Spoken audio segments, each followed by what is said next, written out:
Okay, everyone, so this is my spoiler review of Sweetooth Season 1. If you haven't watched every episode of this season, please come back after you've watched every episode. I will be talking about every single episode and spoilers ahead of time, so make sure you are finished with the season before you watch this. So I'm going to break down every single episode and give a rating each episode, and then I'll give my final season score. So episode 1 is directed and written by Jim Mickle, who is the showrunner of Sweetooth. So at first I was a little hesitant about the narration here. I feel like we've heard this type of narration 100 times over, where he's like, some stories start at the beginning, but this one starts here. But it grew on me as the show went on, and it worked more and more. But this episode was really effective because A, it had a lot of Will Forte, but B, it really sets the stage for this character of Gus and this world we're in, and it really has a lot of intrigue right out of the gate. Literally, this episode feels like it could have been its own movie. It was so good. And having you be already invested so fast into this relationship with his father, Pubba, and then in the same episode have Pubba pass away, and then have us meet really his next father figure in Big Man, was really well done, and I still think this is the best episode of the whole season. And I love that we see that Big Man gave Gus his nickname of Sweetooth, but I love our character of Gus, who had such an overbearing father and very protective father. He makes the leap by the end of this episode to jump over the fence, right, and to think, what if my father was wrong? And he actually has to grow up quicker than most children, obviously losing his father, living in this type of world, and it really focuses so well on our main character. We learned so much about him one episode, and to have all those beats hit, like I said, it really does feel like a movie where you get introduced to the character, you get emotionally attached, you have tragedy happen, but then you have growth, and it all happens here. And what works well with the show is that in this first episode, he's getting information about his mother possibly being out there, and what makes it exciting is it sets the journey here. It's exactly how you want to do a fantasy adventure show. And I love this moment where he's like, Big Man, take me, and he makes that decision. And it has a good, interesting character of Big Man, a.k.a. Jeopard, because Jeopard is someone who has this wall to him, and he's got a lot of skeletons in his closet, right? And demons he's dealing with.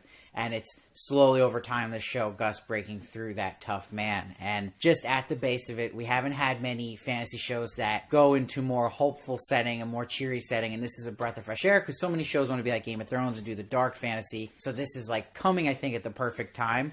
And I think that if you're looking at it writing-wise, again, they already emotionally attach you to your main characters, and there's a goal set. So we know our journey now. He's going to go try to find his mom, and it's setting it up to be an adventure right off the bat. Doesn't waste time. So I'm giving this first episode a 9.8.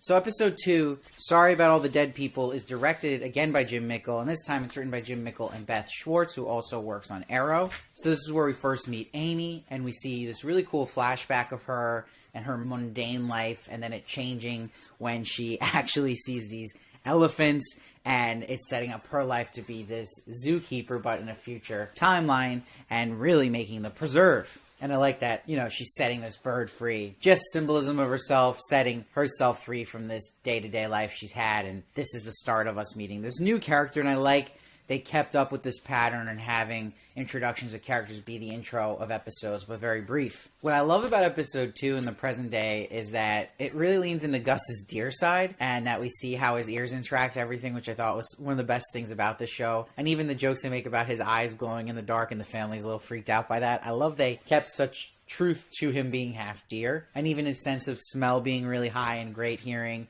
And you'll see jokes layered throughout the episode and shows like that about him hearing people whispering about him because he has super hearing. And I love the little boy of this house they arrive to ask him if he poops pellets. I thought that was actually really funny. And even when he tickles him, he acts like a deer the way he reacts. I thought that was so good too.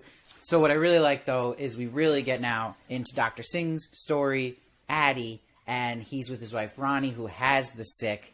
But it's setting up well, which will get payoff by the end of the season, about him not feeling able to really make the cure that's been set for him to make, because it goes against everything he believes morally, hurting these hybrids that are still half children. He acknowledges that. Addie's actually a human here and has a soul, and he's someone, again, we can gravitate to right away. He's so likable, and the actor's really likable. And they keep such good mystery with Addie's storyline that they only show you little bits each episode. Like, you see there's a book of stuff that he doesn't believe in, but we don't see it right away, what he's seeing. So it did a good job of keeping you invested into the show. And it was smart. Like, all these characters are a little gray, especially Tommy, and they keep hinting at there's stuff we don't know about him. And you learn as this show goes on more about what those skeletons in the closet are, but that the character will then grow and learn from that and become a different person. And we learn, too, through Gus's lens, which worked really well, is how sheltered he was as a kid, and slowly learning more about how much his father lied to him. And that goes with here, even learning about he didn't create these original books, right? He was just kind of making copies, and that there wasn't actually fires everywhere. And I also like the touch in this episode where Gus sees the other boy, Rusty, with his mom and how good of a mom she is, and that's something he wishes he had. And Gus already struggling here with trying to feel normal and always feeling weird, already being a hybrid, but not really having parents.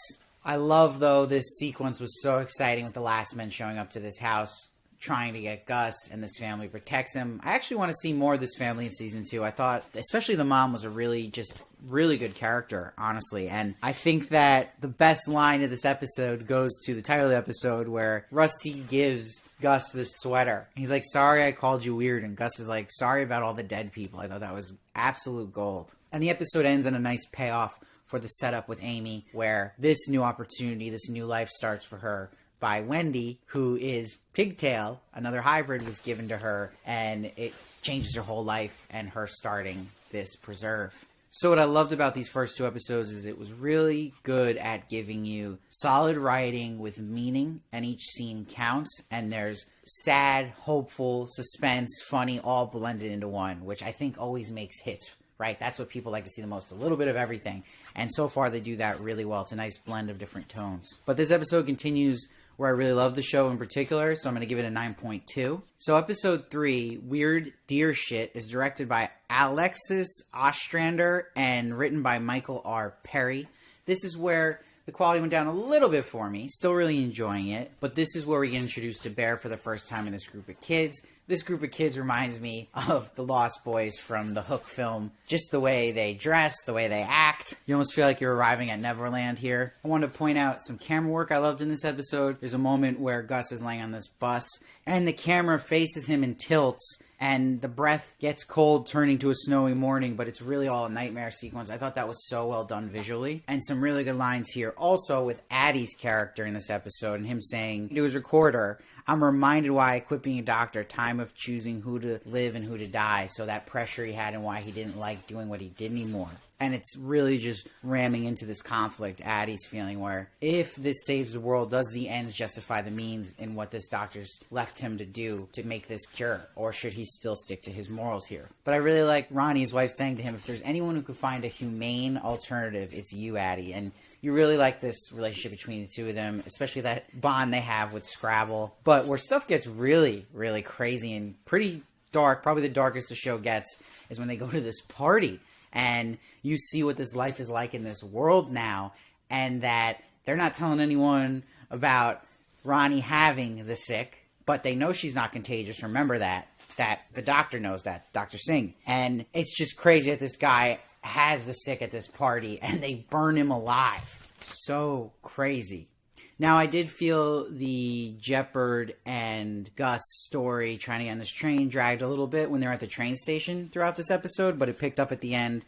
I love the line when they're trying to run away from the last men, and Jeopard's like, get your damn ears under control. That was great. But they end up getting caught by the last men, but then our group from the Hook films saves Jeopard and Gus. It leaves a nice cliffhanger to who this group really is. What are they about? And it also has a nice hook here where General Abbott, our main villain, who looks like Eggman from Sonic, he's looking at the board and he sees his preserve note and that they found her, so he's already getting on to Amy. I'm going to give this one an 8.4, still very solid, just not as amazing as the first two, but that's hard to live up to. So episode 4 is Secret Sauce, directed by Toa Frazier and written by Justin Boyd and Haley Harris. What I did really find interesting about Bear's crew is that they were about to shoot Jeopard. Like, they had no patience for anyone who was ever involved with the Last Men, but Gus is able to talk them down, and he does that throughout this episode. it will also have him get closer to Jeopard this way, that Jeopard really starts to really like Gus here. Now, where I was a little turned off was that I loved meeting Wendy and Pigtail with Amy here, and she's literally all excited they're gonna go shopping, and she makes that pig squeal, which was amazing. That was just an awesome moment. I think fans are gonna love that. I actually wanted more of that, more of them embracing some of these hybrid sides that they originally were doing with Gus a lot in the beginning, that would see more kind of even pig stuff from Pigtail.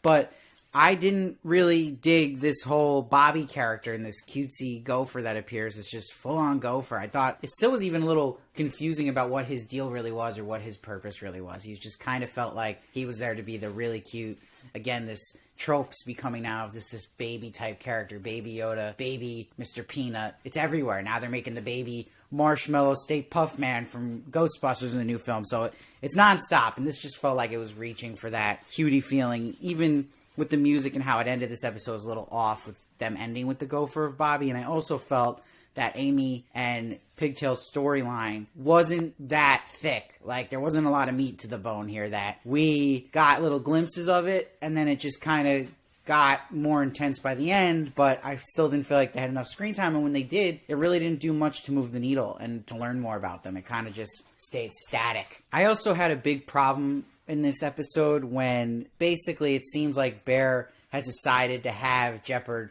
sent to this death sentence. But what didn't make sense was, you see they have all these people in this group of bears, and they're all in their different costumes, which are cool. Like, the set costumes are cool. It was cool that guy was dressed up as like a zebra. But I wasn't crazy about this misdirect, right? It felt so lame that she brought everyone out there, and it was just a tease for her to be like, but we aren't going to do it. Like, not kill this guy. But she already made up her mind before she got to the podium. So why not make her make that decision and choice in that big character moment and change during the moment that she was going there to kill him, but then right before she's about to kill him, then she changes her mind. Like, it just felt corny and weird and didn't make sense. It took away the tension, and it just felt like a decision that only hurts the scene. Like, keep the suspense there that we don't know what she's going to do, and then have her make that decision on the podium. And it just felt silly when they all started fighting. The song here didn't work. I didn't like the whole wrestling thing, and they tried to squeeze in this real tiger under this other character of Tiger we barely got any time with to kind of get more of, but they did tease her towards the end that she'll be important. So, I don't know. I thought this was probably the worst scene of the whole show. And I also thought it was really weird is we had this scene that was really good with the neighbor Nancy of Addie's, and she's on to Addie and his wife, right? And she's laying into them about Ronnie possibly being sick. But then the scene kind of ends, and then all of a sudden, like, it feels like a scene's missing because she magically is just back there and is super pissed in the same moment, and now is laying into them, and then this horse kicks her. That was where I feel like a show, you know, has to avoid being silly like this, because, again, the main character is half deer, so you want to make it that it's taken seriously and that people really like it and not get turned off by it. And I just felt like this episode was just the one episode of the whole season I would say is just completely silly and could be a turnoff for people. It just felt tonally off of the rest of the season, especially those first couple episodes. Wasn't hot about it, so I'm going to give this one a 6.9. Okay, so episode 5, What's in the Freezer, is directed by Robin Grace and written by Christina Ham. But we learn more about the General here by him visiting Gladys, the original doctor, working on this cure, and that the General will do anything to get rid of this virus. He doesn't care who it hurts. That's what makes him a villain. He has no morals. So we also get this Valley of Sorrows scene going on in this episode with Gus, and I thought they set it up like it was going to be something really cool, but it wasn't that great. I mean, he gets a vision of Pubbo, which was predictable, and it's kind of a scene you've seen in so many things before, and that character giving him advice, and I thought it could have been a little crazier and a little more creative. It looked really nice, though. But what really worked for me as where I felt in this part of the season that Gus, Jeopard, and Bear's story was kind of falling flat a bit, I still think that Addie's story here was really good, and that I love his speech to the neighborhood, how they're all hypocrites. And this is happening when Addie and Ronnie are tied up here. The neighbors are about to burn them alive. I love this point of view shot. It was pure horror when they're seeing the neighbors singing at them. And it ironically happens that the last men actually save their lives by trying to capture them. But I thought this was really good, this scene, but the episode as a whole was decent. But again, even the Amy stuff here, it just falls flat as well. And feeling like there wasn't a super amount of payoff in the Gus Valley of Sorrow scene. So I'm going to give this one still an 8.1. It still was solid, but again, not the best. So episode 6, Stranger Danger on a Train. This was written by Noah Griffith and Daniel Stewart, and it was directed by showrunner Jim Mickle. So this episode is when they actually get on this train, right? And this is not my favorite type of episode in a lot of shows. They're necessary. It's just transitional episodes, literally when characters are moving from one point to the other, and we got to get to the big resolution of the show now. And again, they're literally on a train, but it felt a little heavy on the sap here, and wasn't the best writing when Pubba's again with Bear, and she's talking about she had a sister. At that point, it felt a little too much of that, right? Like, we wanted to get on with the action here. But we see that Jeopard recognized the crewman on this train, Jimmy, right? And we see, which I did like, was these candy bars on the train, so you know it's the last men's cart, because they're using those candy bars as bait for the hybrids. But where the writing's too telly here is when Jimmy's like, I don't remember you being like that. You were always for yourself, talking about Jeopard when he says he cares about the kid. I would have actually liked to see more of that, which we do see with Jeopard by the end of this season, but here it just felt forced. Now, what my problem was in this sequence was Jeopard sees the dog is in front of the last men on the train, right, when the last men show up, and it's a really exciting scene, but he actually risks really everyone for this dog doll for Gus, and it actually ends up getting Jimmy killed, because if he didn't do that, they could have just all ran on the train and got away. So I think that was something he could have avoided, where I get what they were going for, right? And it would pay off, again, in the finale, that he'd give him the dog and how important that was for Gus, knowing that's all he had left of his dad. But I just think they had to shift it around a little differently, the blocking. That didn't make it seem like, wait a minute, he just did that, and now Jimmy's dead. Maybe not even have Jimmy die. And I didn't like either. I hate when shows feel like they're emulating something that just happened, and having Jimmy hold the door and sacrifice himself was literally ripped out of Game of Thrones with Hodor and Hold the Door. Same beats. And this was the one episode I felt the narration didn't even really sync well and work well about the letting go that the narrator's talking about. And this was one of the thinner episodes to me, story-wise. And again, the Amy stuff ramped up a bit here, but it's really just placing Amy and Pigdale to be where they need to be for the last 2 episodes. But I'm going to give this one a 7.3. So where the show started getting back to the quality of episode 1 and 2 for me was episode 7, when Pubba met Birdie. This was directed by Toa Frazier, written by Beth Schwartz. Again, it's always going to be ramped up too, because you got Will Forte back in the fold here, but in flashback form. I love the chemistry he had here with Birdie. I like this story that it was just a date they were on. They weren't actually a married couple. I thought that was a nice, refreshing twist to a story we've seen a lot of times as set up when you go flashbacks. And I like that Birdie was directly connected, being a scientist, to hybrids being created and making the first one in Gus. So you get all these big information out and payoffs, right? And this still mystery looming of the connection of the hybrids to the sick. What came first? They still kind of have that going. And there's nice touches here, cutting from present day to flashback and back and forth, where you see that Birdie and Pubba were at this Sal's bar, and in present day, that's where Gus and Bear and Jeopard start the episode at. But I really like they leaned into Bear and Jeopard being concerned that they're close to where Gus thinks his mom's going to be, but they know realistically she's probably not even there. I love, though, when they get to this house, they meet this character, Judy, who used to be friends with Birdie, but when Gus is like, she's not even living here, is she? And his ears go down, I thought that was perfect. And I also love when he sees the picture of his mom with his grandpa, and he says to Jeopard, "Grandpapa, Jep, I have a grandpapa." I thought that was so good. And it was cool, and having this intrigue of them going in the attic, finding these folders, and that Gus was Genetic Unit Service 1. That's what it stands for. And it's such a heartbreaking scene, seeing him learn about his true origin. And the stuff here in the flashback was still really exciting, seeing Birdie and Pubba escaping this lab that was raided by the military, and how Pubba ended up with Gus. And in Gus being so heartbroken, it really shows the growth of Jeopard and Bear here, and how they have to comfort Gus, and makes everybody really likable here, which is always good. And this is where the narration really worked, where he says, sometimes the truth hurts, sometimes those answers leave us more in the dark than ever, and Gus lands on his knees. This is what I'm talking about, where the meat on the bone comes back. This is good storytelling, good television. Feels like the early episodes. Back invested again, so I give this one an 8.9 for sure. Now here we go to the finale, and a lot of Netflix shows recently haven't had great finales, to be honest, but this was one of the best. This one's titled Big Man, and this was directed and written by showrunner Jim Mickle, who seems like he's doing the best episodes for sure. And really, what I loved about this was the flashbacks with Jeopard. Oh my god. Let's just give a shout out to the actor Nonso Anozie here. He crushes it. And you recognize him from Game of Thrones, but this is going to be his really big breakout performance. He's so good. But him seeing in the flashback that he possibly had a hybrid as a kid, and he was so concerned. He was so judgmental at the time.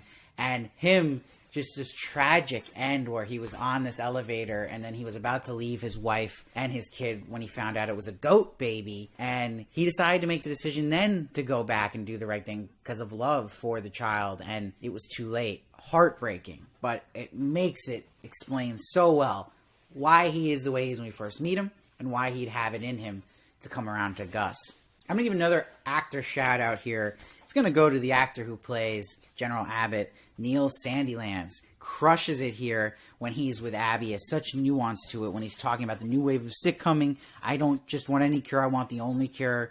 He's horrifying, he sells it. And what I mean by nuance is it's hard to not play that type of villain over the top or cheesy, and he does it perfectly. You take him seriously and he's scary. And you see him as a real person too, which is important. He's not like a cartoon villain. But what I love this finale does is that everybody is split up. And then there's new pairings happening setting up season 2 where eventually Jeopard loses Gus, Amy loses the hybrids, and like they come together because of it, Gus and Amy, and they want to get their kids back. Perfect setup for season 2. And that Gus will meet these hybrids. Perfect setup for season 2. This is how you do a finale. This is how you hook people in to come back and still give enough payoffs in one episode. But that was the best moment in this series was when Jeopard has this long monologue with Gus, and Gus is open to him about feeling the weird one and not having a dad. And this is where Jeopard really becomes this new man, taking the shield off and opening up to Gus, who he loves. And how important it was to hold on to that dog. And that line, fear was love, I didn't know what to do with. So, great thematically message here, lines that stick with you. And that line he said too, I hurt a lot of people. I don't mean to hurt them. Sometimes I just make bad decisions. You know what? I think you're one of the good ones. That's the best line of the show for me, he says to Gus. And he says, don't make me lose you too. That was so good. And really just a huge payoff. And that was wild when he got shot. That freaked me out, scared me, shocked me. Really exciting stuff. And we get this big reveal that Bear, her baby sister, is Pigtail. So that was another connection we're going to have, which is exciting to see where that goes. And her mentioning, like I said before, that her and Tiger used to be really close and she felt betrayed by Tiger. So that's also setting something up with that crew. And then it's exciting cliffhanger here too, where Bear makes a call on the phone to Alaska and it ends up being Birdie. She is alive. But like I said, what makes this finale so good, everyone's kind of at their worst situation now. It's heightened conflict to make you excited to come back to this show. Now I want to watch season 2 right now, and it's not out, unfortunately, but that's what you want. You want to get people excited on the edge of their seat, and you have these new character pairings, which is exciting to see. It already feels fresh and hasn't even started yet, season 2. So I'm giving the finale a 9.4. I thought it was excellent. So as a whole, I'm going to give the show an 8.7. It would be higher, right? If you look at it, I really think the first 2 episodes and the last 2 episodes were the best, hands down. Different level of show, just quality all around, where I felt the middle got, like I said, a little silly, a little sloppy, and I'm not sure how I feel about this Gopher. I'm not trying to be biased here, but I don't know what the deal is with Bobby. What is the point to this character? Let me know, though, what you guys thought of this show as a whole, if you're going to be coming back for season 2, if you liked it. Any comments? I love to hear your thoughts. I read every comment and try to respond to as many as I can. Please make sure to check out my celebrity interviews. I interviewed some of the members of the cast, so you're going to want to see that. And please make sure to check out my other reviews I do. I do a bunch of TV shows and movies. You can follow me at Steve Varley Show on Twitter, Instagram, and TikTok for more of me. And if you really like what I do here, I have membership. You can join down below. It will really help me in so many ways. You get exclusive perks on each tier, so make sure to check that out as well. And I'll see you next time.